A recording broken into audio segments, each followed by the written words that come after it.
Baik, saya akan langsung buka share screen terkait dengan rencana pembelajaran semester. Jadi Bapak Ibu, sebelum saya masuk kepada bahan saya adalah ini adalah mata kuliahnya adalah metode penelitian ya. Untuk magister ya. Dia adalah sifatnya konseptual, teoretik, tapi juga ada seminar atau praktikum atau praktiknya ya. Jadi diharapkan Bapak Ibu bisa mencoba membuat proposal penelitian atau proposal tesis begitu ya. Jangan takut ya, ini proposal tesisnya ya tentunya sudah dibimbing sedemikian rupa, jadi tidak usah khawatir seperti itu. Ini diharapkan adalah dalam deskripsinya adalah pada mata kuliah ini mahasiswa belajar tentang prinsip-prinsip dan metode penelitian yang akan digunakan kelak pada saat melakukan penelitian tugas akhir ya, atau pembuat laporan tugas akhir. Jadi mahasiswa juga boleh belajar etika penelitian, penelitian metode penelitian, merumuskan permasalahan, membuat hipotesa atau tesis, membuat rancangan penelitian sesuai dengan metode yang dipilihnya, mengumpulkan dan mengolah data dan menyusun proposal penelitian. Sebenarnya juga sampai kepada sebuah tesis. Jadi apa sih yang menjadi capaian dalam lulusan? Jadi di sini adalah diharapkan setelah mahasiswa kalau mengikuti kuliah ini mampu merancang dan menjalankan penelitian dengan metodologi yang benar, ya, yang terkait dengan pengembangan bidang PAK. Kemudian memahami prinsip-prinsip tentang karya ilmiah, mampu menyusun laporan penelitian dalam bentuk tesis, mampu menerapkan pikiran logis, kritis, sistematis, dan inovatif dalam konteks pengembangan dan implementasi ilmu pengetahuan dan teknologi yang memperhatikan menerapkan humanitarian sesuai dengan bidang keahliannya. Tentunya kita juga membahas tentang teologi ya, tentang Alkitab. Mampu menunjukkan kinerja mandiri, mampu mendokumentasikan, menyimpan, mengamankan dan menemukan kembali ya. Kalau menyimpan tidak bisa menemukan kembali, nah ini kan repot. Dan untuk menjamin kesahihan yang mencegah plagiasi ya.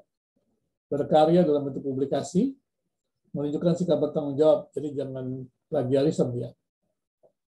Nah, cara pelajaran tetap mengacu kepada CPL, jadi mahasiswa mampu menjelaskan metodologi penelitian, mahasiswa mampu menyusun hipotesis, ya kalau dia kuantitatif, ya. Kemudian mahasiswa mampu menjelaskan berbagai metode penelitian, ya. Juga mahasiswa mampu mengumpulkan mengolah data, mahasiswa mampu menyusun proposal penelitian. Materinya tentu terkait dengan hal di atas, yaitu nanti kita akan belajar pendekatan ilmiah, paradigma penelitian, dan juga perumusan masalah, perangkat teoritis, sampai kepada instrumen pengumpulan data. Dengan demikian kita bisa menyelesaikan tesis. Seperti itu yang sebenarnya ini banyak tugas tagihannya, tapi mungkin saya tidak minta banyak kali, hanya laporan proposal aja, buat proposal gitu. Atau mungkin juga teman-teman bisa membuat Bapak Ibu bisa membuat review dari jurnal ya.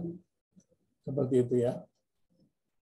Nah, kira-kira ini dia bukunya kalau memang menemukan di sana ada Creswell, Arikunto, Sugiono, Klinger. Jadi kalau Bapak Ibu mau banyak penelitian ya, cukup kalau Creswell ini bahasa Inggris ya. Itu sudah ada kali di sana yang ya. Kemudian Arikunto ini bahasa Indonesia, Sugiono juga bahasa Indonesia. Kerlinger ini sudah ada yang terjemahkan ya. Kerlinger ini bukunya besar ya, terjemahkan ya. Tapi kalau ada yang mau memperdalam penelitian lebih lanjut, inilah yang kita akan teliti dalam sub kita ya, seperti sesuai dengan panduan di sana, panduan yang saya sudah jelaskan. Saya mungkin sekilas saja supaya jangan terlalu lama untuk kemudian mengenai kontrak kuliah ini. Jadi demikian Bapak Ibu, apakah setuju kita akan masuk dalam perkuliahan ini atau adakah yang ingin bertanya mengenai kira-kira apa sih yang masih belum jelas mengenai apa yang akan dibahas dalam penelitian ini? Silakan Bapak Ibu.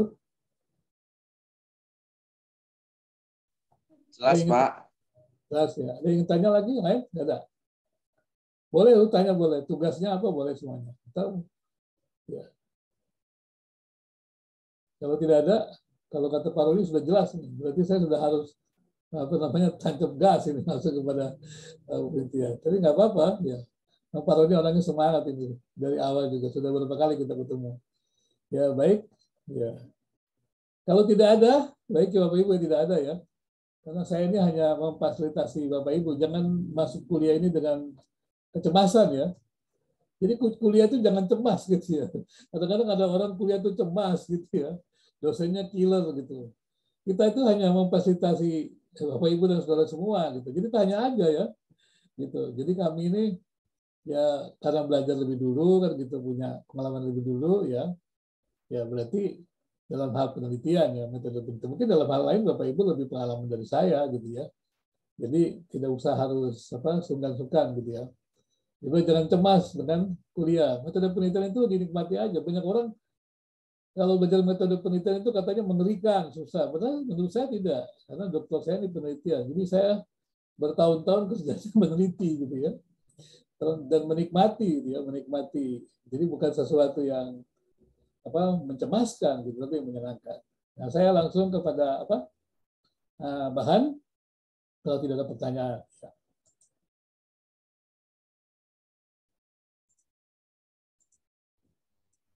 Jadi Bapak Ibu kita akan kuliah ya dari mulai hari ini ya sampai September ya. Nanti dikonfirmasi lagi oleh Septi ya. Itu metode penelitian ya. Apa itu penelitiannya Bapak Ibu? Jadi penelitian adalah suatu proses dari langkah-langkah yang digunakan untuk mengumpulkan dan menganalisis informasi untuk meningkatkan pemahaman tentang suatu topik atau masalah ya. Jadi sederhana Bapak Ibu. Jadi penelitian itu sebenarnya sederhana ya. Jadi kita tuh ingin mengumpulkan informasi ya. Kalau kita sudah dapat informasi, data itu kita menganalisisnya. Kalau kita mampu menganalisisnya, maka pengetahuan kita bertambah. Pengetahuan kita bertambah tentang apa?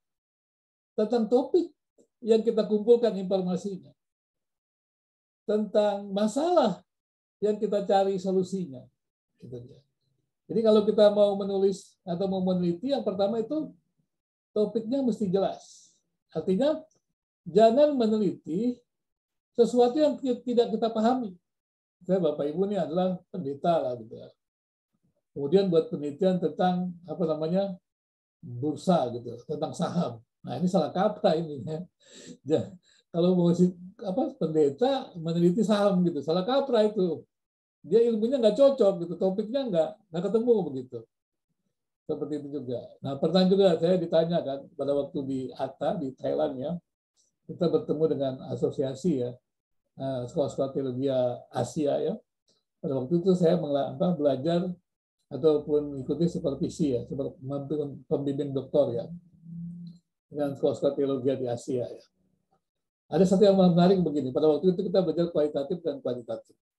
Ada pertanyaan begini dari profesornya. Bisa nggak kita meneliti tentang Daniel? Maksudnya apa? Daniel kan tidak makan persembahan dari persembahan makan makanan raja. Ya pada waktu itu kan diyakini kan dipersembahkan terlebih dahulu kepada berhala. Tapi dia kan makannya waktu itu berarti sayur-sayuran gitu. Kemudian ditanya, ya profesor, bagaimana kita bisa nggak meneliti mengenai dan ini sehat, makin pintar loh, makan seperti itu. Apa mungkin orang-orang Kristen juga makan makanan seperti Daniel, biar sehat dan pintar seperti Daniel. Bagaimana Bapak Ibu? Kira-kira ada yang mau jawab?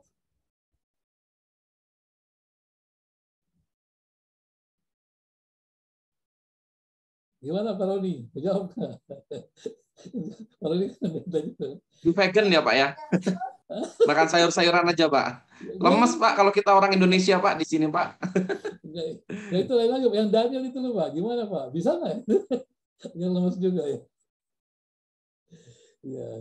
Kayaknya itu lebih ke penelitian untuk kesehatan Pak, bukan? Bagus itu. Setuju saya. Jadi topiknya itu nggak cocok untuk kita. Setuju tadi. Walaupun Pak itu kalau dia katakan, waduh lemes nih kalau kita vegetarian gitu kan. Walaupun saya juga nggak bayangkan kalau saya memang bukan orang vegetarian ya. Bukan tidak boleh sih, tapi boleh. Tapi maksudnya adalah Bagaimana kita mengumpulkan informasi, menganalisisnya. Kita kan bukan ahli gizi, saya bilang gitu kan. Kami ini kan teolog, tahunya tentang kitab. Kalau bicara bahasa asing, pasti kemudian mencari kamus-kamus, bisa lah. Tapi ketika ditanya tentang jenis-jenis makanan, ukuran porsi makan, ya kita nggak cocok gitu. Kalau Pak Roni langsung, wah kita bisa lemes itu. Benar juga kan seperti itu ya. Tapi betul tadi Bu Puan katakan itu bukan topik kita gitu loh. Kasihlah orang-orang yang di bidangnya gitu ya Bapak Ibu ya. Jadi jangan penelitian. Kita nih ingin tahu kadang-kadang buat penelitian, tapi sayangnya itu bukan bidang kita. Nah itu dia. Kalau bukan bidang kita, gimana kita mau memulai? Kita tidak tahu topiknya, kita tidak tahu masalahnya. Nah kalau saya ditanya, apa sih masalahnya? Kenapa orang harus ikut makan makanan seperti Daniel? Dan sekarang nggak disuruh, kita nggak dipaksa untuk makan makanan seperti itu, bebas.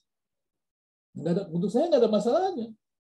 Tapi mungkin untuk orang-orang ahli gizi ada masalah kali. Mereka mengerti, saya nggak mengerti. Ya mungkin ada Bapak Ibu yang ahli gizi mungkin wah bisa mengerti gitu ya. Ada hal-hal yang menarik begitu. Seperti itu ya. Jadi saya katakan penelitian itu sederhana sebenarnya. Kalau kita mau menulis sederhana juga. Ya tulislah apa yang kita tahu. Topik yang kita kuasai, kita dalami. Kita ambil data-data informasi lagi, dan kemudian kita analisis data-data baru lagi. Kan kita sudah punya pengetahuan topik kita kan. Kemudian kita mau kumpulkan lagi informasi-informasi baru.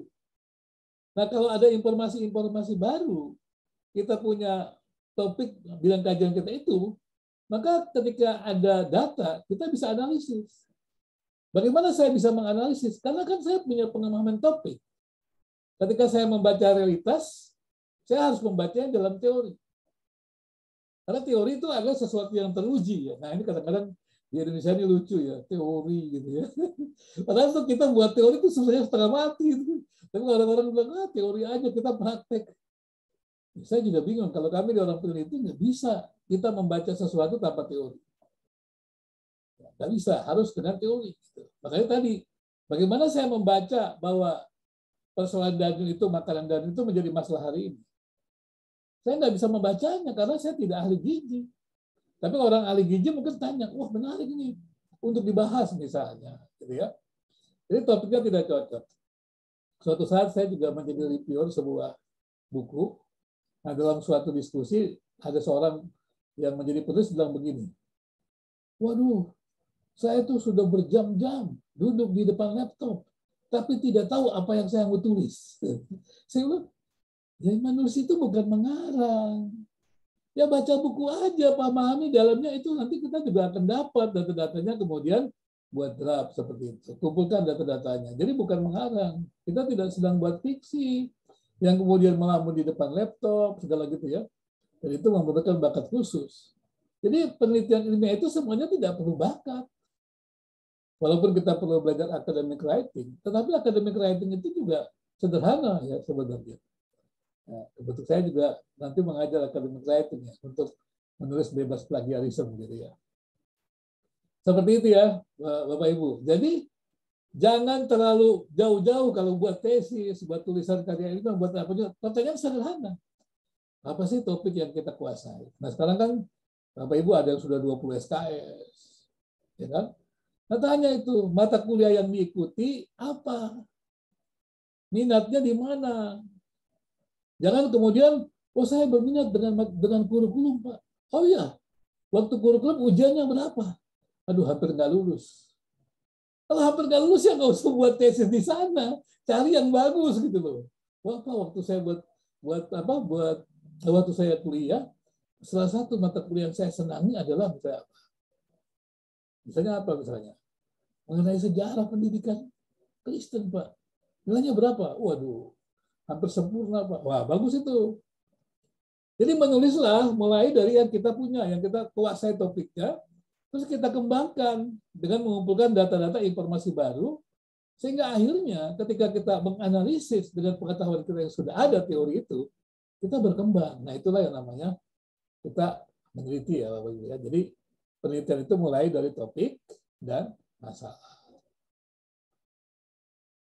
Nah, seperti itu ya. Pada pertanyaan sebelum saya lanjutkan? Kalau tidak ada, saya lanjutkan ya.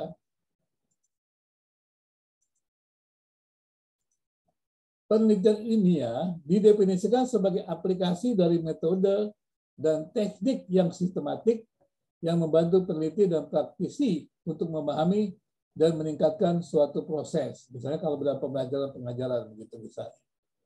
Ya ini juga bisa ya, bisa yang lain juga seperti itu. Kemudian nanti kita akan lihat ada penalaran induktif ya, seperti itu. Contoh ya, tapi saya akan bahas dulu seperti yang tadi. Jadi Bapak Ibu, ada hal yang menarik tentang metode penelitian. Kalau saya mereview jurnal-jurnal, waduh, banyak karya-karya ilmiahnya bingung mereka membuat metode. Kalau saya ditanya sama mereka, atau mereka tanya, apa sih Pak metode penelitian itu? Metode itu cara-cara Anda menyelesaikan masalah. Kan Anda sudah ketemu masalah. Nah, sekarang Anda mau memberikan solusi terhadap masalah yang ada itu, yang Anda temukan. Nah, berarti kan harus ada langkah-langkahnya untuk menyelesaikan masalah itu. Nah, itulah metode sebenarnya. Kadang-kadang mereka bingung, apa sih metode kualitatif, metode kuantitatif? Oh, saya mau kualitatif, saya mau kuantitatif, atau saya mau hanya konseptual, kajian filosofis, kajian teologis. Bukan itu. Kalau lihat itu, lihat daripada topik bahasanya, masalahnya, tanya, ini cara menyelesaikannya bagaimana? Dan langkah-langkah dalam penyelesaian itulah yang kita beritahukan. Nah, itu namanya metode. Sebelum kita meneliti lebih jauh, mengumpulkan informasi, menganalisis, gitu kan? Kemudian kita beritahu kepada pembacanya, atau tesis kan, bahwa metode cara saya menyelesaikan masalah ini adalah demikian langkah-langkahnya. Nah, itulah metode sebenarnya. Jadi semua pekerjaan ilmiah itu terukur, cara-caranya terukur. Kalau ditanya, bagaimana kamu menyelesaikan masalah ini? Pakai metode apa? Oh, saya belum tahu, Pak. Saya sedang cari-cari. Nah, itu belum membuat proposal, itu membuat penelitian. Dia harus menemukan dulu langkah-langkahnya, gitu ya. Setelah tahu topiknya, masalahnya, langkah-langkah apa yang dia akan lakukan. Nah, kalau sudah tahu langkah-langkahnya, dia tinggal turun ke penelitian. Nah, banyak orang meneliti, nggak tahu topiknya apa, apakah dia menguasai, dia tidak tahu masalahnya apa, dan kemudian dia juga tidak tahu bagaimana orang-orang terdahulu menggunakan langkah-langkah untuk menyelesaikan masalah itu. Maka ketika kita mau meneliti, kita bingung langkah-langkahnya apa. Nah, disitulah kita mesti membaca banyak penelitian-penelitian yang relevan. Seperti itu ya. Oke, kemudian setelah itu pertanyaan selanjutnya adalah, apa bedanya induktif dan deduktif? Gitu kan? Kalau penularan induktif menunjuk pada pendekatan pengetahuan bottom up. Peneliti menggunakan pengamatan tertentu untuk membangun suatu abstraksi atau menggambarkan sebuah fenomena yang diteliti. Penularan induktif mengarah pada metode-metode induktif, pengumpulan data, di mana peneliti secara sistematis mengamati fenomena yang diteliti, mencari pola-pola atau tema-tema dalam pengamatan, mengembangkan suatu generalisasi dari analisis tema-tema tersebut. Dengan demikian peneliti memproses dari pengamatan spesifik ke pernyataan umum suatu jenis pendekatan penemuan pengetahuan. Jadi begini Bapak Ibu. Kita kan sering mendengar penelitian kualitatif. Dan kualitatif itu adalah induktif. Ya. Induktif artinya itu berangkat dari detail ke umum. Jadi kalau Bapak Ibu membuat kalimat-kalimat dalam paragraf induktif, berarti dari data-data kemudian kesimpulan. Nah, seperti itu. Nah, penelitian-penelitian induktif inilah yang menemukan teori, mengembangkan teori. Bagaimanakah kita mau melaksanakan penelitian yang induktif? Penelitian induktif itu sebenarnya adalah ketika kita ingin membangun teori dari data-data yang ada. Misalnya tentang fenomena. Misalnya ada apa? Kebiasaan dalam budaya tertentu gitu, atau mungkin juga dalam gereja juga boleh ya, tentang kebiasaan tertentu yang kita tertarik untuk kita amati untuk menjadi sebuah teori yang perlu ya apa namanya diberikan sebagai alternatif untuk bisa menguatkan gereja. Misalnya tentang komunitas orang percaya itu kan terkenal dengan kesatuannya. Jadi Bapak Ibu lihat gereja, wah ada gereja itu akrab sekali kan. Bapak Ibu mengamati gereja itu dulunya awalnya ada gereja-gereja misalnya kan, gereja-gereja pemuda. Tapi karena mereka itu akrab, baik, dan cepat sekali bertumbuh. Dan mereka tuh merasa nyaman di sana. Dan mereka merasa punya rumah di sana. Bahkan ada banyak anak-anak yang remaja-remaja, pemuda-pemuda yang tadinya tidak punya tempat, mendapat tempat di sana. Tapi tidak hanya anak-anak muda, keluarga juga mendapat tempat di sana. Keluarga-keluarga juga mendapatkan tempat, mereka ya, bisa saling curhat, bisa saling membimbing, sehingga akhirnya keluarga-keluarga itu menjadi keluarga yang sehat, yang bertumbuh imannya di sana. Dan gereja itu pun kemudian juga menjaga anak-anak. Anak-anak mereka juga anak-anak yang baik, aktivitas anak-anaknya juga bagus, begitu. Sehingga ya kesatuan gereja itu luar biasa. Dari mulai anak-anak, pemuda, orang tua, dan itu menjadi kekuatan gereja itu. Nah, kira-kira apa ya yang membuat gereja itu demikian, mampu menjaga persatuan? Padahal mereka adalah kelompok komunitas yang beragam, tapi mereka bisa tetap menjaga kesatuan. Berarti mereka ini adalah orang-orang Kristen yang matang sebenarnya. Nah, coba Bapak Ibu mau cari teori yang bagaimana sih membangun sebuah teori, sebuah gereja yang menjadi gereja yang dewasa atau jemaat yang dewasa gitu misalnya. Nah, coba ya, dari fenomena yang ada itu datang kita ke sana, kita tanya fenomena apa gitu. Kita bangunlah semacam teori yang menjelaskan mengenai gereja yang esa, gereja yang beragam, dan gereja yang dewasa gitu. Nah, kita tanya, misalnya kita kasus gereja itu. Nah, dari teori-teori tentang itu kita kumpulkan tema-tema itu. Tema-tema itu kemudian kita buat jadi pertanyaan-pertanyaan. Dan kita datang ke mereka nanya gitu ya. Kita kumpulkan pertanyaan dari berbagai sisi gitu ya. Suara saya putus-putus ya? Halo? Ya Pak, putus-putus Pak. Ya Pak, Putus ya? putus-putus ya. Apa ya? Masih putus-putus? Coba Pak. Hah? Sekarang enggak sih Pak? Sekarang enggak. Jaringan kayaknya tadi. Jadi saya nggak usah pakai ini kali ya. Kalau putus-putus ya. Kemudian diadakanlah penelitian, namanya kan kita buat penelitian kualitatif induktif. Jadi kan dari detail. Jadi dari kajian teori tentang gereja yang sesa, yang beragam dan yang dewasa itu yang menimbulkan daya tarik kita ingin mencoba apa sih yang dikembangkan oleh gereja itu sehingga menjadi teori bagi alternatif pertumbuhan gereja-gereja lain. Nah, kita tanya itu poin-poinnya. Kita kumpulkan, kita buat pertanyaan-pertanyaan, kita kumpulkan tema-temanya, kemudian kita kelompokkan ya dalam tema-tema, kita kemudian kita kaitkan menjadi sebuah informasi dan menjadi sebuah teori. Jadi dari data-data tentang pertanyaan-pertanyaan itu kita kemudian mengumpulkannya, mengaitkannya ya dengan analisis tentunya, dengan triangulasi dan itu, dan kemudian menjadi sebuah informasi, itulah menjadi sebuah teori. Nah, itulah namanya penelitian kualitatif induktif. Ini sebenarnya nggak susah Bapak Ibu. Kadang-kadang orang dengan bahasa-bahasa yang kualitatif begitu kan mengerikan. Sebenarnya biasa-biasa saja gitu. Tidak ada sesuatu yang mengerikan penelitian itu. Nah, seperti itu. Nah, itu namanya induktif. Jadi kalau kita bicara, misalnya kita khotbah, misalnya kita mau mengatakan Markus menjelaskan bahwa Yesus mampu melakukan mukjizat. Ya, itu kan seperti itu kan. Seperti yang dilakukan oleh Allah, misalnya begitu.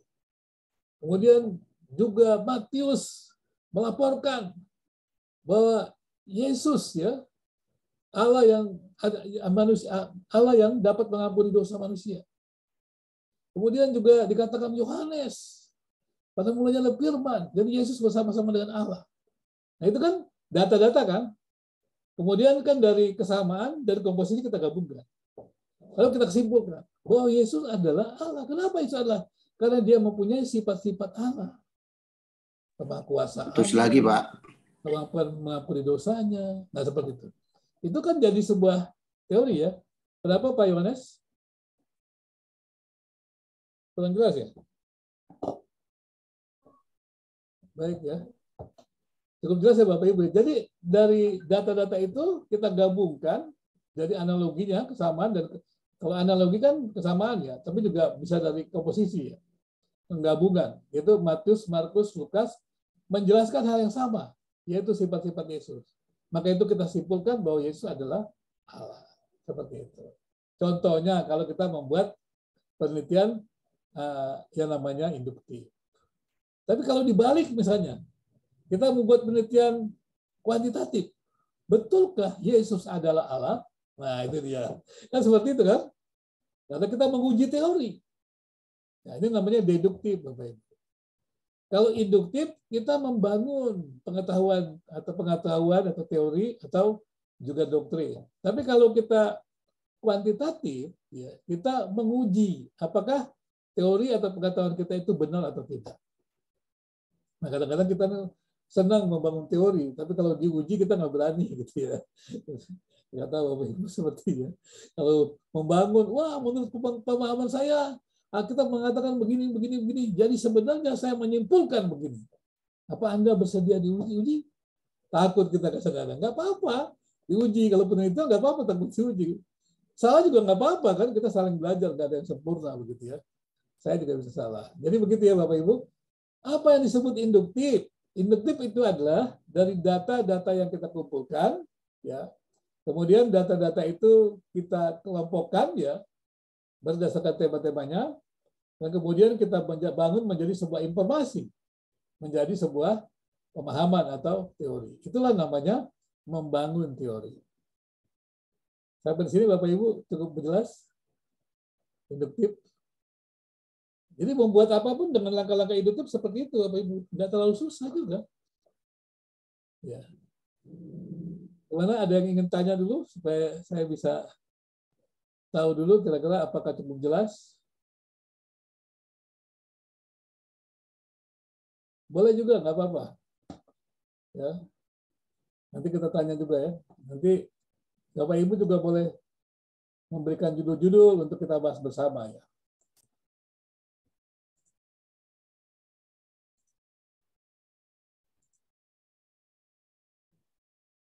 Seperti deduktif ya. Kalau deduktif kebalikannya Bapak Ibu ya.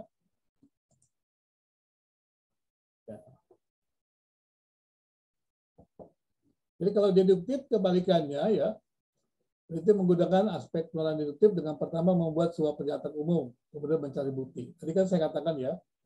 Jadi kalau induktif itu kita dari detail kita buat generalisasi ya, atau pernyataan umum sebutnya. Tapi kalau deduktif itu kita dari pernyataan umum ya, kemudian kita menguji pernyataan umum itu. Ya, mengumpulkan argumentasi yang mendukung pernyataan umum. Kalau kita sebut menguji mungkin kurang enak, kita mengumpulkan data-data yang membenarkan bahwa apa yang kita katakan itu benar. Kira-kira seperti itu. Kita ya kalau kualitatif, induktif, kita mengumpulkan data-data untuk memiliki pemahaman atau pengetahuan kebenaran. Kalau deduktif, kita mencari data-data untuk menemukan ya, apakah yang kita punya itu benar atau tidak. Ya. Ya. Ada dorongan dari Pak Tony tadi seperti itu. Jadi jelas ya Bapak Ibu ya. Jadi kalau dia induktif tadi jangan lupa kita itu mengumpulkan data-data itu ya, mengaitkannya menjadi tema-tema tersebut, kemudian menjadi sebuah pengetahuan kebenaran. Nah kalau deduktif, pengetahuan kebenaran itu kita uji dengan data-data. Ya, apakah yang saya pahami ini benar? Kalau saya pahami ini benar, datanya dari mana? Nah, itu yang kita kumpulkan. Itulah namanya deduktif. Nah, seperti itu ya, Bapak Ibu ya. Jadi kalau penelitian teologi, ya kita bukan menguji Tuhannya, menguji data yang kita kumpulkan itu benar atau tidak, gitu ya. Jangan lupa, jangan salah ya. Ini Tuhan berbicara benar atau tidak? Tuhan pasti benar lah, ya kan? Tapi data-data yang kita kumpulkan benar atau tidak, gitu loh. Seperti itu ya. Kan bisa kan kita salah mengumpulkan data, gitu. Kesimpulan yang kita hasilkan itu benar atau tidak dari data-data kalau kita buat induktif, ya, dari data-data itu. Setelah kita membuat kesimpulan, kita tanya lagi, apa kesimpulan kita ini didukung data-data yang cukup, atau kemudian apakah para tokoh lain, pakar lain juga mendukung argumentasi saya ini, klaim saya ini. Nah, seperti itu. Nah, itu kita sebut namanya deduktif. Ya, gitu ya. Gimana, cukup jelas? Nah, berarti kalau kita lihat dari sana, penelitian itu sederhana. Tadi saya katakan, Bapak Ibu ketahui dulu topik yang Bapak Ibu ahli benar-benar. Ya, paham benar-benar. Jadi baca buku dulu berarti, atau kuliah dulu gitu kan. Jangan tiba-tiba sudah mau membangun tesis, maafkan saya Bapak Ibu yang baru ya. Tapi kalau sudah banyak lain nggak apa-apa juga belajar gitu ya. Tapi maksudnya adalah belajar dulu gitu, ahli dulu, paham dulu. Karena kalau kita menulis sesuatu yang kita tidak pahami, kasihan orang membacanya. Ngerti ya Bapak Ibu ya? Kalau kita menulis apa saja yang kita mau tulis, padahal yang kita tulis itu tidak ada kebenarannya, kan berbahaya sekali. Memang ada banyak orang, udah saya menulis apa saja lah. Yang penting orang baca, senang, sudah. Dan pernah suatu saat saya berbicara pada seorang penulis yang ya lucu-lucu lah gitu. Kemudian ditanyakan, apa sih yang orang dapatkan ketika orang membaca buku Anda? Ya nggak dapat apa-apa. Wah, kasihan sekali. Sudah beli bukunya, baca bukunya perlu waktu, nggak dapat apa-apa habis saya gitu kan. Kan lucu ya. Tapi nggak tahu ya, mungkin banyak orang di Indonesia mungkin senang kali ya menghabiskan waktu, menghabiskan uang, tidak dapat apa-apa gitu kali. Mungkin keren kali ya, saya ngerti itu ya. Tapi saya lihat banyak juga orang yang nggak jelas begitu ya. Nah, saya nggak paham itu mungkin saking apakah karena pusingnya atau tidak. Harusnya kan kita, kalau kita mau menulis, harusnya kita punya kepahaman yang baik ya. Kemudian kita tuliskanlah pemahaman kita, itu menjadi berkat bagi banyak orang. Seperti itu. Gimana Bapak Ibu? Boleh tanya dulu Pak Binsar? Silakan, langsung aja tanya, boleh, silakan. Ya, makasih Pak. Pak, berkaca dari pengalaman ya Pak ya, sebelumnya saya pernah coba menyusun juga, memang ada satu topik yang cukup menarik Pak. Saya kebetulan melayani di bidang doa anak Pak, jadi melatih anak-anak berdoa ya. Jadi pada saat itu saya tertarik sekali mengangkat apa yang dihasilkan dari pelatihan ini, begitu ya. Nah, tadi yang Bapak katakan topik yang menarik dulu kan ya Pak ya, dikuasai gitu ya. Terus kemudian kan selain topik dikuasai juga kan pasti harus ada literaturnya gitu ya Pak ya. Nah, saya mengalami pada saat cari literaturnya termasuk cukup sulit gitu Pak. Pada saat itu ada agak kebingungan juga. Aduh, saya bilang kok ternyata susah ya cari literaturnya gitu ya. Karena dulu tuh pelatihan doa anak. Jadi dari situ saja sudah ada 3 kan ya Pak ya.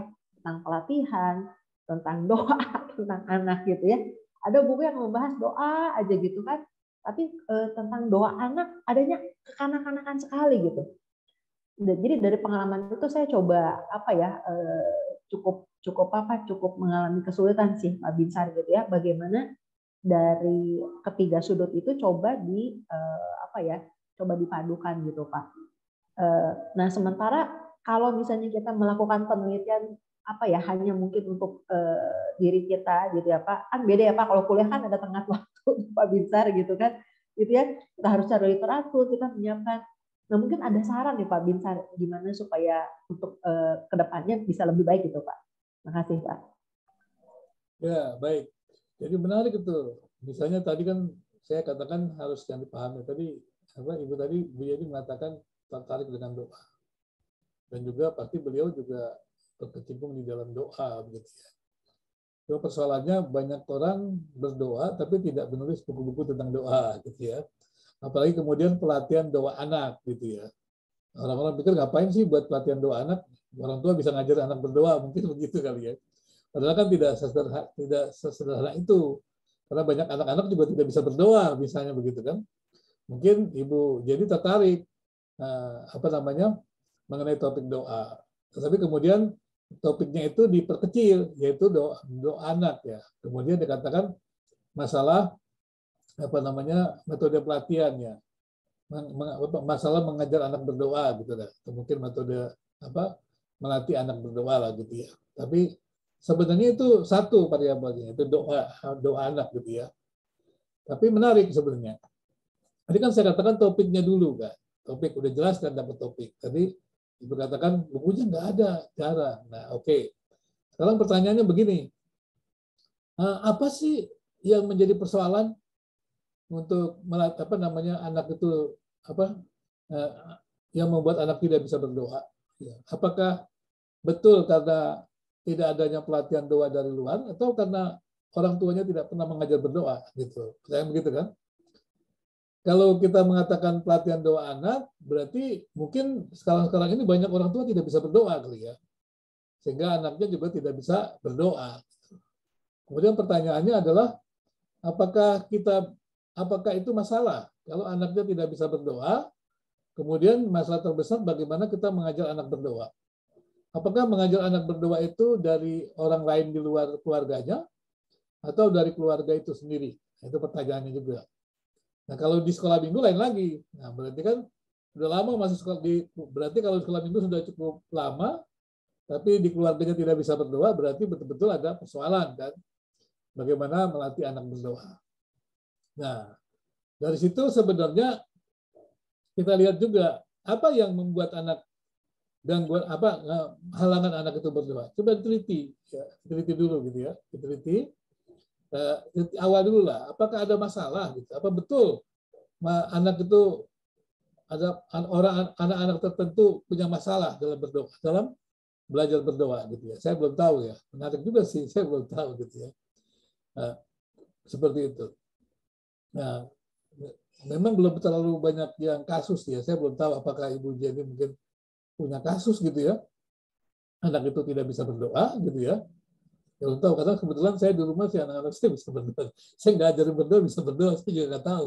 Mungkin karena dia dengar saya berdoa terus, dia bisa berdoa gitu. Kadang-kadang saya kaget, mereka mungkin doanya bagus-bagus ya, lebih bagus dari bapaknya, kadang-kadang begitu. Misalnya gitu. Karena saya nggak pernah mengajar gitu. Nah ini mesti dicari begini.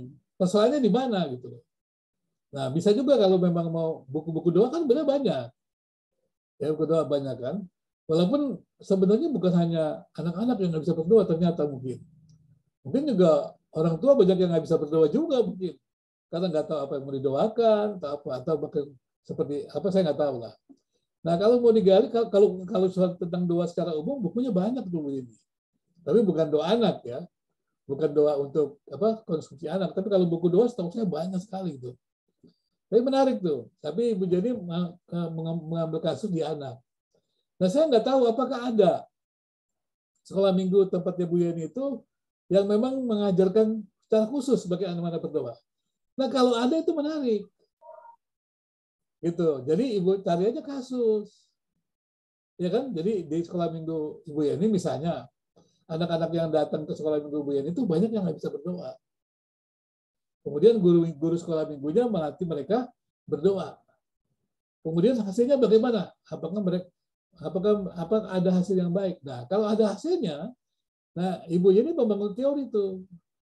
Nah, coba ambil model pelatihan dari sekolah minggu Bu Yeni itu bagaimana melatih anak berdoa, gitu loh. Misalnya kalau mau ambil penelitian yang sederhana, nanti bisa dikembangkan dengan kajian-kajian teologis lebih dalam. Tapi dari situ bisa sebetulnya. Nah, itu namanya membangun teori. Kan bukunya sedikit. Artinya mungkin banyak orang nggak peduli tentang melatih anak berdoa. Tapi Ibu mengalami di persekutuan doa di sekolah minggu. Nah kalau Ibu mengalami kan berarti kan ada data banyak kan. Nah, teman-teman ada sekolah minggu. Nah, ibu membangun teori itu tadi. Kumpulkan, tanya. Nah, ibu baca dulu tentang doa. Apa sih doa itu? Bagaimana berdoa? Apa saja? Nah, coba dilihat dari apa? Ditanya guru sekolah minggu yang melatih berdoa. Nah, dari pertanyaan-pertanyaan ibu itu, kemudian ibu membangun mengenai apa namanya mengenai bagaimana sih sebenarnya tentang apa melatih anak berdoa gitu. Kalau bisa sampai modelnya bagus, model pelatihannya sederhana itu menarik juga. Itu bisa dipakai tuh Bu. Untuk guru-guru sekolah minggu melatih, ya kan banyak juga yang bingung kan, dianggap biasa saja gitu, tapi ada kasus tertentu memang susah. Nah, saya belum tahu itu kalau sampai Ibu Yeni menemukan itu menarik itu. Untuk penelitian kan berarti Ibu sekarang punya apa? Punya pengetahuan, punya keterampilan, yaitu bagaimana melatih anak berdoa dengan mudah misalnya. Nanti orang tua akan bawa anak-anak ke Ibu untuk diajar berdoa. Itu bagus, menarik. Ya kan, jadi kan menarik sekali itu. Memang perlu juga kan, kasihan juga itu. Anak dibiarkan juga kan saya nggak tahu. Tapi saya pikir itu perlu juga sih. Jadi coba sekolah-sekolah teologi mengembangkan itu gitu. Jadi gereja ditolong gitu, ya ditolong bagaimana terobosan-terobosan untuk supaya anak-anak kita juga ya, punya pertumbuhan iman yang baik. Gitu. Gimana Bu Yani? Sederhana tapi menarik kan, bermanfaat kan? Terima kasih Pak. Buat saya ada pembukaan wawasan gitu ya. Jadi bahwa dari temuan itu bahkan bisa mengembangkan teori gitu. Iya. Kalau yang sebelumnya saya mengalami Pak Binsar cerita sedikit mungkin karena pemilihan judul di awal ya. Pemilihan judul di awalnya mungkin kurang pas sehingga ya mungkin jadi pengembangannya jadi agak sulit gitu Pak. Tapi kalau yang Bapak tadi sampaikan kan kita kuasai dulu gitu kan topiknya dengan jelas gitu ya. Dari situ bangun teorinya baru kemudian tanpa harusnya kan ada apa ya judul yang kita usung berdasarkan wawasan tadi gitu ya Pak Binsar. Terima kasih banyak Pak. Betul sekali Bu. Jadi kan dari awal saya katakan topik. Ya, banyak orang menulis itu penelitian hubungan apa ini dengan ini gitu. Hubungan orang tua dengan mengajar anak muda. Nggak perlu itu dulu. Hubungan itu kita nggak usah cari-cari. Belajar aja topiknya dulu, teorinya. Nanti dari teori itu kita tahu hubungannya. Kalau saya katakan kalau saya mengajar penelitian, kalau cari judul nggak perlu kata hubungan-hubungan itu. Topiknya dulu. Dari topiknya itu nanti kita akan punya pemahaman akan ada hubungan-hubungan itu. Nah dalam hubungan-hubungan itu ada masalah tidak? Kan tadi kan saya angkat kan. Oh, menarik ini kan. Selama ini yang setahu saya doa itu kebanyakan buku-buku doa di orang dewasa. Kemudian apa betul ada anak suka berdoa? Nah, kalau memang ada datanya kan bagus, menarik kan. Nah kita teliti itu. Nah dari situ kita tahu semua. Setelah kita tahu tentang apa sih doa itu, ya kan? Bagaimana berdoa? Mengapa berdoa? Dan itu kita pahami. Nanti kita tanya, kenapa seorang anak yang berada di keluarga Kristen tidak bisa berdoa? Apalagi anak yang bukan dari keluarga yang orang tuanya dua-duanya Kristen. Nah, bagaimana melatihnya? Misalnya gitu kan? Jadi kata kuncinya itu topik namanya. Kemudian tadi kan kata topiknya tadi doa. Ibu Jenny batasi doa anak. Nah, di dalam itu, ya. Apakah ada masalah-masalah tentang itu di dalam ini? Kemudian ada nggak kasus-kasus tertentu yang sebuah pelayanan kembangkan? Misalnya di sekolah-sekolah minggu kita. Nah itu dia diangkat gitu, dibagikan ya. Nah itu jadi gereja itu ya apa namanya bisa berkembang gitu. Karena orang-orang yang pendidikan teologi, pendidikan apa PAK ini memang mengembangkan itu. Yang bisa mengembangkan kan kita yang berada di pendidikan ini kan. Kalau yang di praktis bukan tidak bisa mengembangkan karena sibuk mereka. Mereka malah tidak menyadari bahwa yang mereka lakukan itu sebenarnya sesuatu yang menarik yang bisa diangkat untuk menjadi contoh gitu. Nah kita yang sebagai apa namanya mahasiswa pasca sarjana ini yang akan menjadi pakar, nah bisa melihat itu. Nah itu menawarkan. Jadi kita tuh bukan berarti kita lebih hebat dari mereka. Tuhan memberikan kita apa namanya sisi lain untuk menolong perkembangan gereja gitu, dan kita bekerja sama gitu. Jangan kita katakan kita lebih hebat, tidak, kita bekerja sama gitu ya. Nah itu menarik ya, tadi salah satu contoh tuh Ibu Yani menjelaskan itu. Nah saya katakan ketika beliau mengatakan ini judulnya, tapi begitu kita gali, nah kemudian kita dalami kata kunci, baru kita tahu hubungan-hubungannya. Jadi jangan membuat tema tuh hubungan-hubungan dulu, kata kuncinya kita pahami, topiknya kita pahami. Di situ kita ketemu masalah, baru kita cari langkah-langkah apa yang kita harus kerjakan untuk memberikan solusi. Ada lagi, coba kita dialog dulu supaya nanti jangan terlalu jauh. Supaya Kalau Pak, nanti, ya silakan.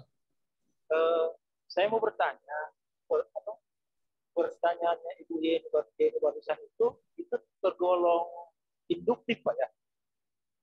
Kenapa? Tolong Pak, lagi Pak, ulangi.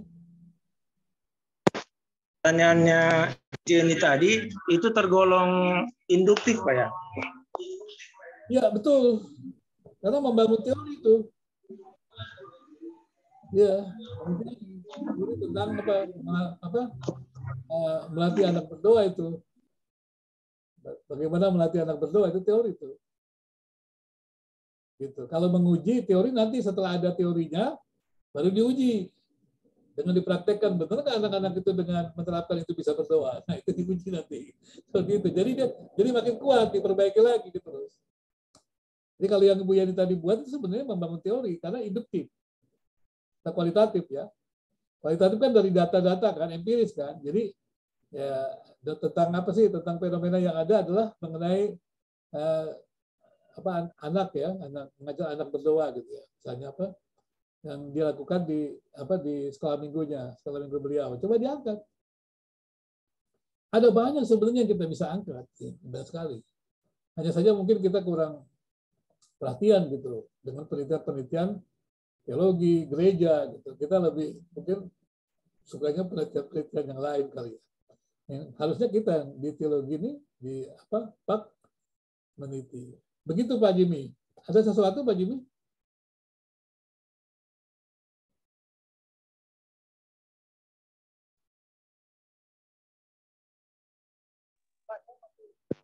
Saya masih agak kurang paham kalau misalkan masih topiknya tentang anak, itu contohnya deduktif itu seperti apa Pak? Nah, kalau deduktif itu misalnya setelah Ibu Yani ini membangun teori tentang tentang cara melatih anak berdoa. Nah, deduktif itu mengujinya. Betul tidak dengan langkah-langkah yang Ibu Yani katakan itu, anak-anak yang Ibu Yani latih berdoa itu bisa berdoa. Itu menguji namanya. Jadi buatlah prakteklah teorinya Ibu Yani itu, dipraktekkan ke anak-anak yang nggak bisa berdoa gitu, ya kan? Kemudian dilatih berapa lama misalnya 1 bulan gitu kan? Misalnya begitu, anak-anak itu sudah lama tidak bisa berdoa dilatih. Kemudian teorinya Bu Yani itu yang sudah merupakan semacam model itu pelatihan, coba dilatih. Nah, dilihat anak-anak itu yang dilatih itu bisa berdoa tidak? Berapa persen? Anak-anak yang bisa mengalami kemajuan berdoa. Kalau mau lebih bagus lagi, buat eksperimen. Jadi ada anak-anak yang bisa berdoa itu, misalnya ada 20 anak, atau 30 anak. 15 dilatih dengan teorinya Bu Yani, yang 15 dibiarkan seperti biasa. Mana yang lebih maju? Nah, itu deduktif namanya. Mana yang lebih maju berdoa. Jadi teorinya itu diuji. Dan Ibu Yani sudah menciptakan tadi kan, menciptakan teori, kemudian membangun sebuah model pelatihan melatih anak berdoa. Ya kan? Dia bangun teorinya dari data-data di sekolah minggunya dia. Kemudian diuji. Cara mengujinya begitu, paling bagus pakai eksperimen. Ada 30 anak yang bukan dari tempatnya Bu Yani, gereja lain, yang nggak bisa berdoa, gitu kan? 15 anak biasa aja di tempat itu. 15 anak ini diajarkan modelnya pelatihan berdoa Ibu Yani. Kalau yang 15 itu dilatih Ibu Yani lebih baik, berarti teorinya nih model pelatihan Ibu Yani itu bagus gitu. Bisa dipakai loh, itu benar, itu sederhana, tapi jangan pikir nggak bermanfaat, berguna loh, sangat berguna Bu Yani itu. Coba kalau memang ini tahapan-tahapannya modelnya gitu menarik gitu.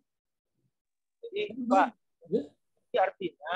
artinya kita bisa mulai start dari induktif terus di deduktif. Ya. Itu bisa dibalik nggak Pak? Deduktif dulu baru deduktif. Jadi kalau itu nggak bisa dibalik, nggak bisa dibalik Pak, karena kan itu menguji teori, gitu ya. Tapi kalau mungkin deduktif membangun teori, ya itu mungkin yang bisa itu cuma riset-riset itu, eksperimen, laboratorium tuh. Sebenarnya kayak model itu bisa juga, seperti yang Ibu itu. Tapi sebenarnya itu deduktif bukan untuk membangun teori, menguji teori. Ya, kalau yang kualitatif Pak, bisa coba-coba. Ya. Maaf Pak, maksudnya saya tadi kan ada fenomena biasanya kita amati salah satu itu kelihatannya dalam tadi kan itu kedengarannya kelihatan juga kondisi spesial.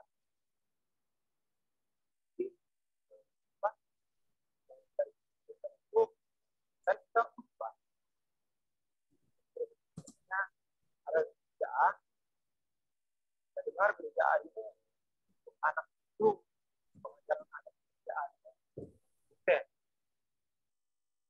Apakah ketika kita teliti itu termasuk duluan? Minta maaf ini Pak, bisa mungkin agak putus-putus tadi. Apa ada yang bisa yang cukup dengar? Atau bisa diulangi atau mungkin ada yang membantu? Bisa diulangi, mohon Pak Jimmy. Halo, coba. Silakan Pak. Ya, kalau tadi kan contohnya dari itu kan dari apa? Sama kayak contohnya bertahan. Katanya pelayanan ini kok ada masalah. Kira-kira begitu Pak. Kita mulai dari itu. Yang pertanyaan tadi saya apakah bisa dibalik? Itu sebenarnya kita mengamati satu gereja itu kok gereja pelayanan anak yang mereka berhasil. Nah, terus saya mau teliti ke situ kesuksesan mereka. Apakah saya teliti untuk menguji kesuksesannya mereka itu termasuk ini Pak ya, termasuk deduktif Pak, atau bagaimana? Ya. Baik, jadi kalau Bapak mau menguji itu bisa pelayanan anak itu satu berhasil gitu ya. Sebenarnya yang paling ada sedikit. Yang paling baik itu kalau Ibu Bapak melihat suatu pelayanan yang berhasil kan berarti harusnya Bapak membangun teori dulu kenapa itu berhasil. Gitu kan? Setelah itu Bapak baru menguji. Gitu. Kalau Bapak kemudian membuat deduktif tanpa melihat teori yang ada, Bapak mengambil teori-teori pakar yang lain. Kemudian menguji gitu. Jadi teori yang sudah ada diuji, harus seperti itu. Jadi kalau teori kita kan ada dua, yaitu membangun teori atau mengembangkan teori. Ya kalau tadi Bapak mau mengembangkan boleh sebenarnya. Tapi berarti Bapak berangkat dari teori-teori yang ada. Gitu. Nah, kemudian dari teori-teori yang ada, Bapak mencoba lihat keberhasilan satu tempat ini. Apakah keberhasilan satu tempat ini sama dengan teori yang Bapak punya? Kalau tidak, berarti ada pengembangan teori. Nah, itu bisa. Jadi bisa membangun teori, bisa mengembangkan teori kalau kualitatif. Ya, tapi kalau mengujinya, itu deduktif, Pak. Jadi tidak harus menciptakan baru, tapi dia bisa juga mengembangkannya gitu ya, seperti itu. Oke, Pak ya. Jadi harap bisa cukup jelas ya.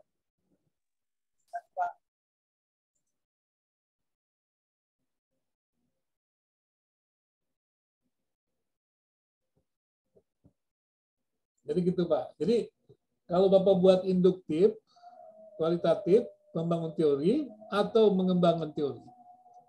Kalau mengembangkan teori, misalnya seperti Bapak lihat tadi kan ada sekolah minggunya Ibu Yeni buat pelatihan anak. Bapak cari dulu teori-teori tentang pelatihan anak dalam berdoa. Kemudian dikaitkan dengan tempatnya Ibu Yeni. Nah, itu bisa pengembangan teori. Bukan membangun teori, tapi pengembangan teori. Nah, seperti itu. Jadi, menarik sekali sebenarnya. Jadi, supaya Kalau memang tadi saya katakan tadi kan persoalannya ibu ini tidak banyak dapat buku, gitu kan? Jadi kalau tidak dapat banyak buku, ya saya harapkan membangun dulu teorinya. Tapi kalau kemudian ada banyak tempat seperti itu, kemudian menulis seperti Ibu Yani, nah kita kembangkan teorinya. Jadi jangan hanya teori yang sudah ada itu dikembangkan. Jadi kalau kita sudah membangun teori, jangan berhenti. Jadi praktek waktu dulu kita mengajar anak kita berdoa 10 tahun yang lalu dengan sekarang pasti beda. Jangan sama. Dulu waktu saya kecil, ya mungkin disuruh hafal, tulis begitu. Tapi suruh hafal ya, disuruh waktu kecil sekali kan, suruh hafal gitu kan berdoa. Jadi doa saya tuh hafalan sudah gitu. Itu terus tapi kalau sekarang ngajar anak seperti itu, nggak bakal mau mereka. Mereka tinggal cari di mana-mana banyak contoh doa. Masa sih hanya begini aja kan begitu. Seperti itu ya. Jadi mesti hati-hati itu pengembangan teorinya. Ya. Gimana cukup jelas ya, Bapak Ibu ya. Jadi itu namanya induktif. Ya. Kalau kuantitatif itu menguji teori.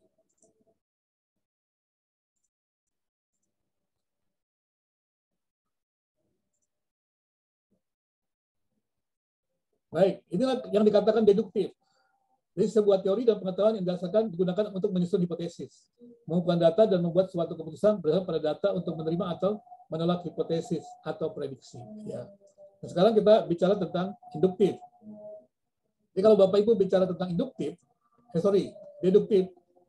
Deduktif artinya adalah tadi yang dikatakan kita tuh mengumpulkan teori-teori yang ada. Jadi kalau kita menulis, jangan menempel teori. Jadi jangan satu teori, Bapak Ibu. Ya, misalnya teori tentang doa, jangan satu teori atau satu pakar, ada 3 atau 5 pakar. Kemudian dari 3-5 pakar itu kita menyimpulkan apa sih yang mereka maksud itu. Jadi kita membuat sesuatu yang baru juga. Jadi kalau menulis itu tidak boleh mengutip langsung atau menempel-nempel tulisan orang ke tesis kita. Tapi kita harus mengolahnya, menyarikannya. Nah, kalau ada 3 atau 5 pakar, mereka katakan doa adalah ini, maka Bapak Ibu harus menyimpulkan, mensintesis. Dari ketiga pakar itu, yang dimaksud doa itu adalah apa? Misalnya, komponennya apa saja? Misalnya gitu. Misalnya seperti itu kan. Nah, itu namanya kita membuat sintesis. Jadi tidak boleh meneliti itu, ya itu namanya mengambil gitu loh. Seperti anak-anak kalau waktu belajar pertama kan, membuat gambar itu kan, tempel-tempel gambar, cerita gitu. Kita tidak boleh, tesis kita ini seperti tempelan kutipan-kutipan gitu. Ya, seperti orang lain, sehingga kemudian memenuhi tesis kita. Tidak boleh. Harus merupakan diolah gitu. Sesuatu yang diolah, disintesiskan. Seperti itu. Jadi kalau misalnya, saya ingin memahami doa nih. Jangan ambil satu orang lagi. Ambil 5 atau 10 begitu. Apa sih sebenarnya? Kemudian lihat apa sih perbedaan definisi mereka ini? Mana yang beda, mana yang sama? Bisa nggak dikembangkan pengertiannya ini? Nah, berarti kita mensintesisnya. Jadi pemahaman kita lebih luas. Kan tadi saya katakan kita menjadi lebih mendalam dengan data-data itu. Jadi kalau kita belajar tentang Alkitab dari banyak orang, harusnya kita lebih mendalam. Kalau kita belajar sendiri kan terbatas. Waktu kita terbatas, kerja kita terbatas. Tapi kalau kita bersama-sama dengan teman-teman seiman, dan kemudian bekerja sama, ya, saling belajar, maka kita punya pengetahuan yang lebih mendalam. Nah, meneliti seperti itu harus dia berkembang. Seperti itu ya Bapak Ibu. Jangan kita ngotot, ini saya sudah menemukan ini. Seperti ini. Nggak bisa begitu lagi. Karena kita terbatas, kita harus bersedia terbuka dengan teman-teman kita, apalagi dalam satu gereja. Masa kita tertutup dengan satu gereja, gitu ya? Kalau satu gereja itu banyak orang, harusnya pemahaman kita lebih baik dibanding kita sendirian. Kan begitu kan? Nah, kalau kita meneliti, belajar dari banyak pakar, harusnya kita lebih baik. Nah, seperti itu ya.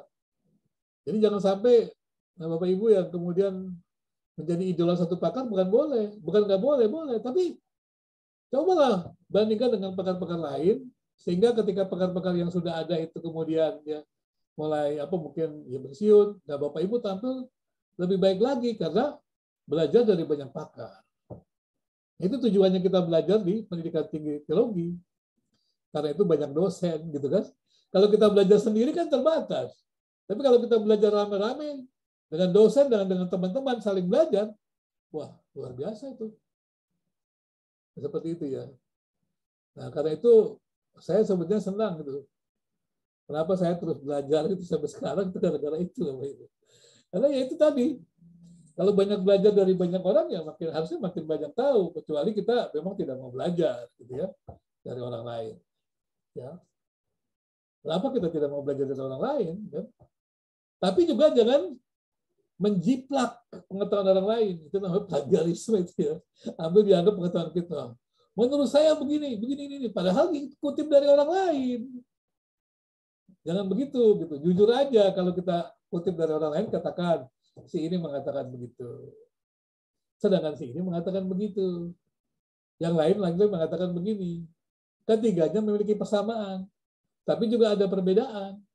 Apakah bisa menjadi lebih baik ketika disintesiskan? Nah, itu pertanyaannya. Seperti itu ya, Bapak Ibu ya. Nah, sekali lagi kemudian kalau deduktif tadi dia menguji teori, ya. Jadi begitu Bapak Ibu membaca teori-teori lain, Bapak Ibu simpulkan kan? Misalnya kan simpulkan, kemudian itu jadi hipotesis. Kesimpulan Bapak Ibu itu menjadi hipotesis nantinya. Tapi yang namanya juga lebih baik lagi adalah sebelum Bapak Ibu menyimpulkan, lihat penelitian lain. Tadi misalnya tentang doa. Lihat penelitian orang-orang lain tentang doa. Nah setelah kita mengumpulkan pandangan-pandangan tokoh-tokoh agama tentang doa, atau pakar-pakar tentang doa, kita mengumpulkan penelitian-penelitian tentang doa, akhirnya kemudian kesimpulan kita menjadi lebih baik. Kesimpulan kita itulah yang disebut tesis, yang kemudian dijadikan hipotesis. Jadi pada waktu kita membuat hipotesis pengujian teori, kita tidak boleh mengambil teori orang lain satu orang saja. Tapi kita juga harus mensintesiskan. Jadi kita punya karya baru. Ngerti ya Bapak Ibu ya? Jadi kalau meneliti, menulis apapun harus punya karya baru. Ya. Seperti itu. Nah, karya baru kita itu kita uji lagi. Tadi kan kata Pak Jimmy, bisa nggak diuji lagi? Bisa, gitu tadi. Tapi yang diuji tadi adalah teori-teori. Misalnya Ibu Jenny mengatakan doa begini, Pak Roni mengatakan doa begini, Iren mengatakan doa begini. Nah, Pak Jimmy menyimpulkan dari ketiganya. Nah, ketiganya kemudian dibandingkan penelitian-penelitian yang lain. Nah, lihatlah ada kerangkanya kan. Kemudian dia menjadi hipotesis. Itulah yang kita uji dalam penelitian kuantitatif. Ya, mengujinya bagaimana? Mengujinya dengan data. Mengumpulkan datanya bagaimana? Kita membuat instrumen penelitian. Pertanyaan-pertanyaan itu empiris kepada banyak orang. Kalau kita buat penelitian kuantitatif, kita buat survei. Ya, survei kepada banyak orang. Jangan dibuat 30 kalau kuantitatif. Kalau kualitatif, satu orang pun bisa. Misalnya pernah ada satu penelitian begini.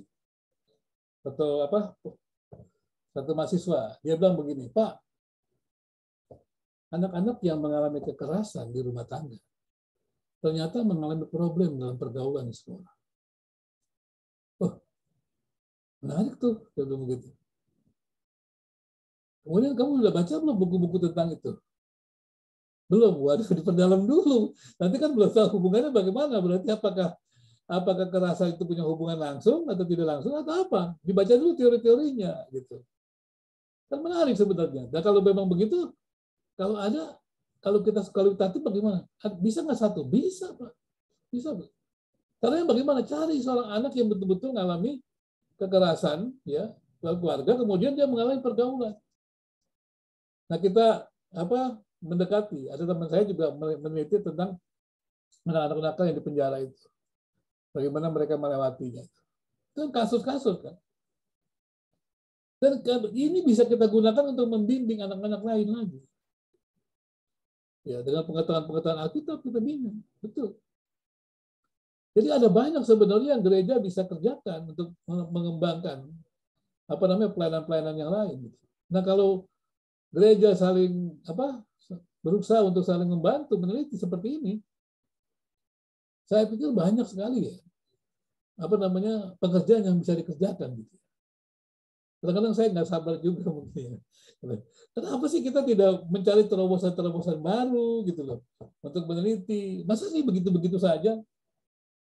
Suatu saat saya pernah mendengar seorang pendeta lama menjadi pendeta di gereja. Kemudian pada waktu saya di tempat berkunjung dalam suatu acara, orang ini berkata, pendeta ini, Bapak Ibu doakan saya mau menjadi misionari, melayani sebuah tempat. Dia tinggalkan gerejanya. Terus dia bilang, saya belum tahu tempat itu bagaimana. Bagaimana kondisinya dan apa yang saya harus lakukan, saya langsung kaget. Ini kan bukan zaman dulu. Ini zamannya teknologi, zamannya kita bisa bersama-sama mengembangkan kerjasama pelayanan. Kenapa tidak ada informasi tentang daerah itu? Kenapa tidak ada program untuk merencanakan untuk menolong mereka? Memenuhi panggilan Tuhan untuk mereka. Ini kan jadi lucu, jadi sendiri-sendiri dan nggak efektif menurut saya. Ya, ini karena kan saya juga mengamati banyak pelayanan di situ juga ya.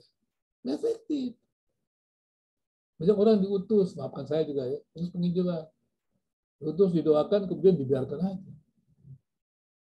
Banyak teman-teman yang di garis depan datang ke saya juga, Pak, gimana Pak? Kita pergi dengan hati yang sungguh-sungguh masuk ke sana, tapi kan kita kan di daerah sana nggak bisa sendiri, mesti ada teman-teman yang lain. Nah, yang utus ya udah, tinggalkan saja. Yang penting sudah diutus, sudah pergi. Dapat tahun seperti saya dulu penelitian saya pertama di Papua, Pak. Tapi Ibu tahu apa yang terjadi? Saya disuruh meneliti di Papua tentang dulu waktu pertama rapat Kota Injil. Yang diberikan apa? Hanya tiket pesawat terbang berangkat, Pak. Gitu.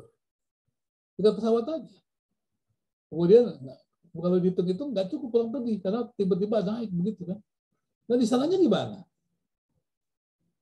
Penelitian saya harus pergi kemana-mana, saya Pulau Mansinam, saya pergi dari Trans, banyak tempat lah saya teliti. Karena saya pergi banyak sekali. Nah, kemudian untungnya saya punya banyak jaringan, banyak teman-teman yang mendengar saya datang ke Papua dan mereka fasilitasi. Nah, kemudian kalau tidak ada, gimana saya mau mengerjakan penelitian seperti itu ya? Nah, sebagai peneliti saya, kasihan juga ya, tentunya. Dan yang mengutus saya mungkin benar nggak bakal jadi lah mereka datang, karena jadi kasih seperti itu aja. Tapi ya bersyukur karena waktu itu ya tahun berapa ya? Tahun 2000 berapa ya? 2007 ya, 2007 saya meneliti di Papua. Ya bersyukur sih. Bisa satu orang yang lucu aja teman saya itu kan tamatan dari Amerika ya, S2-nya. Nah, dia bingung juga harus seperti itu. Tapi ya karena kita punya hati dan bersyukur juga dia kaget juga. Nah, misalnya nih kalau Pak Bisar nggak punya banyak jaringan teman, gimana kita meneliti seperti ini? Tahu dia bawa uang berapa Bapak Ibu? 500.000. Berapa lama kita di sana? Dia bawa 500.000. Nah kita juga begitu. Apa kita mau ulangi begitu terus dengan iman? Gitu. Boleh kita percaya dengan iman. Saya juga percaya waktu itu beriman kalau memang itu. Tapi kan tidak bisa kita utus orang seperti itu, harus dengan sebuah perencanaan yang bagus. Saya percaya Tuhan menolong, tapi bukan berarti kita tidak ada program seperti itu, tidak ada riset segala macam. Ya perlu nanti ada yang gagal, ada yang berhasil, kan kasihan. Apalagi kalau kita lebih baik menggunakan semuanya kan tingkat keberhasilan jauh lebih tinggi. Nah itu yang menurut saya gitu ya. Bukan kita berarti kita mengabaikan Tuhan, tidak. Dan orang-orang yang disupport juga bukan berarti dia mengandalkan support itu, tidak mengandalkan Tuhan. Seperti itu. Nah ini contoh ya Bapak Ibu untuk penelitian-penelitian seperti itu. Baik, kita ada yang mau tanya lagi atau mau pandangan sebelum saya masuk ke selanjutnya?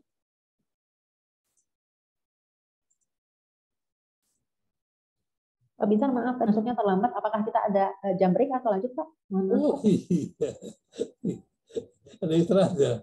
Istirahat, Bapak Ibu gimana? Istirahat berapa menit? Silakan. Kalau biasa kami setengah jam, Pak. Oh, setengah jam. Silakan. Setengah jam, Pak. Jam 8. Setengah jam ya, jam 8. Oke, boleh.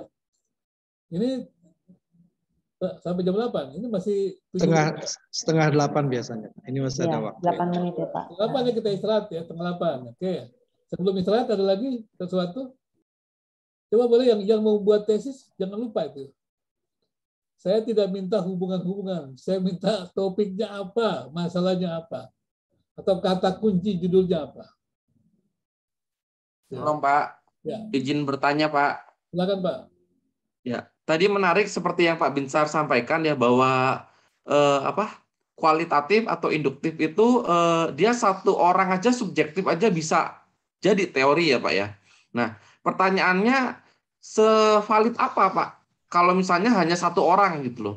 Maksudnya validitasnya itu ukurannya seperti apa Pak? Kalau misalnya orang membangun teori aja kan bisa gitu loh. Maksudnya ukuran dia valid atau tidaknya itu seperti apa Pak? Kalau misalnya kita hanya subjektif seperti itu Pak. Terima kasih Pak Binsar. Baik. Jadi yang dimaksud validitas Bapak Ibu, itu sebenarnya adalah terkait instrumen pertanyaan kita. Jadi kan kalau Bapak Ibu buat penelitian kan ada validitas, ada reliabilitas.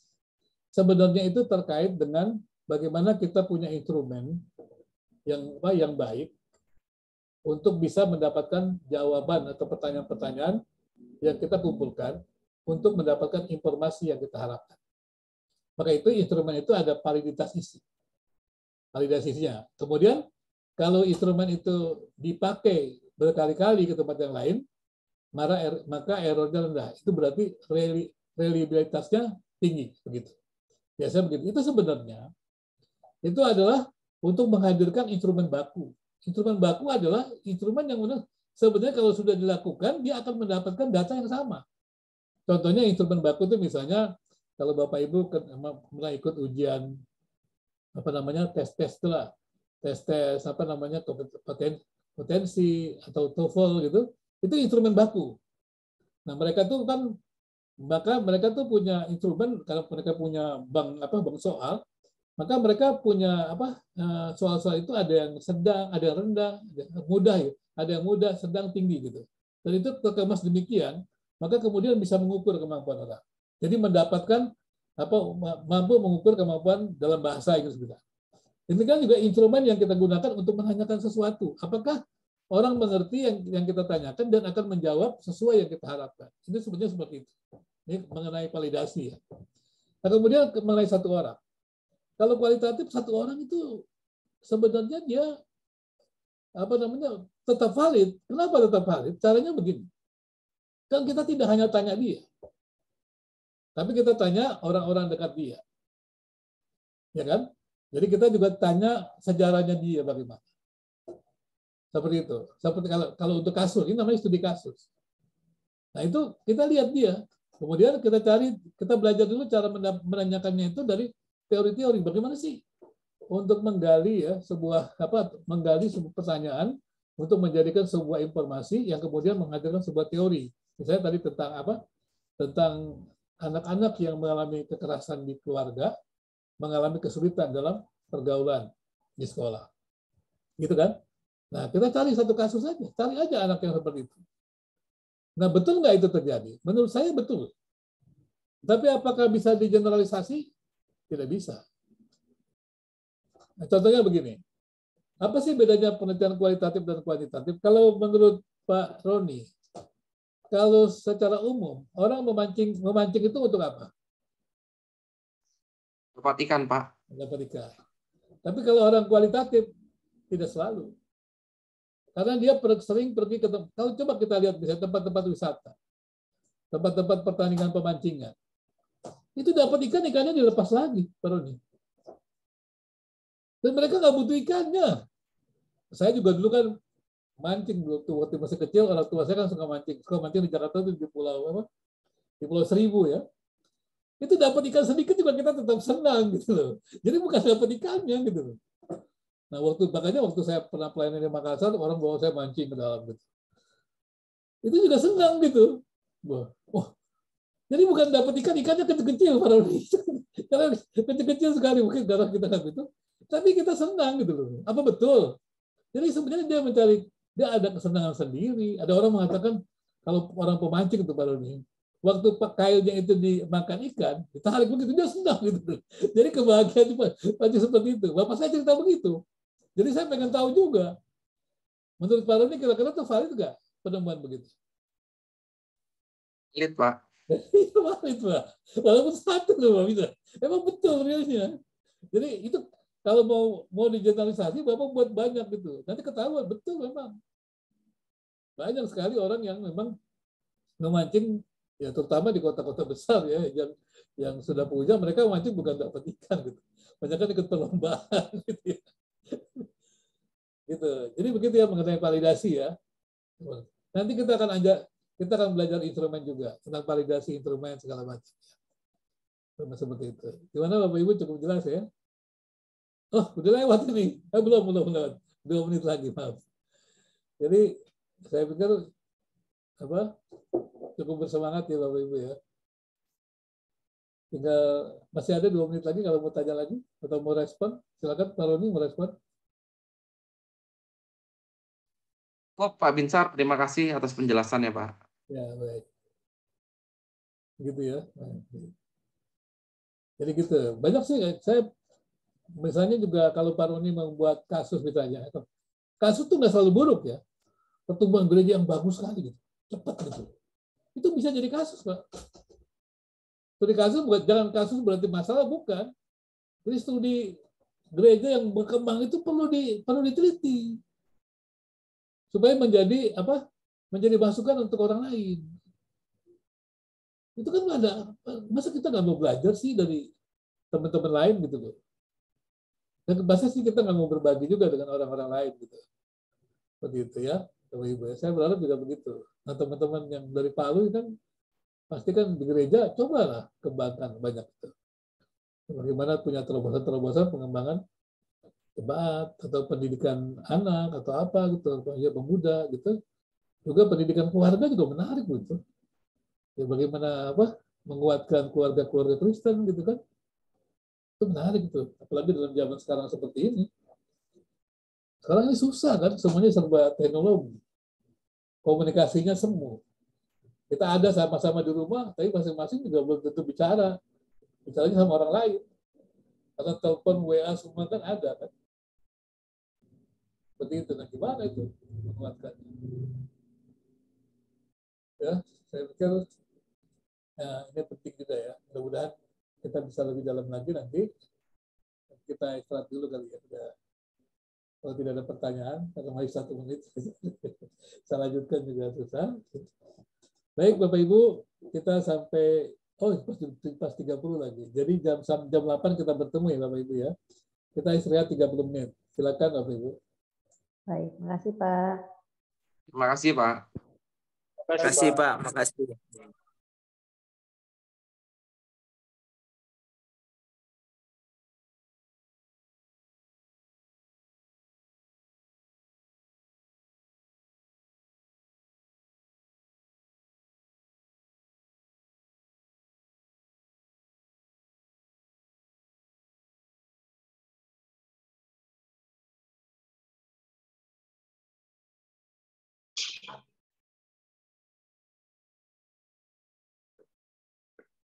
Evi, Irem.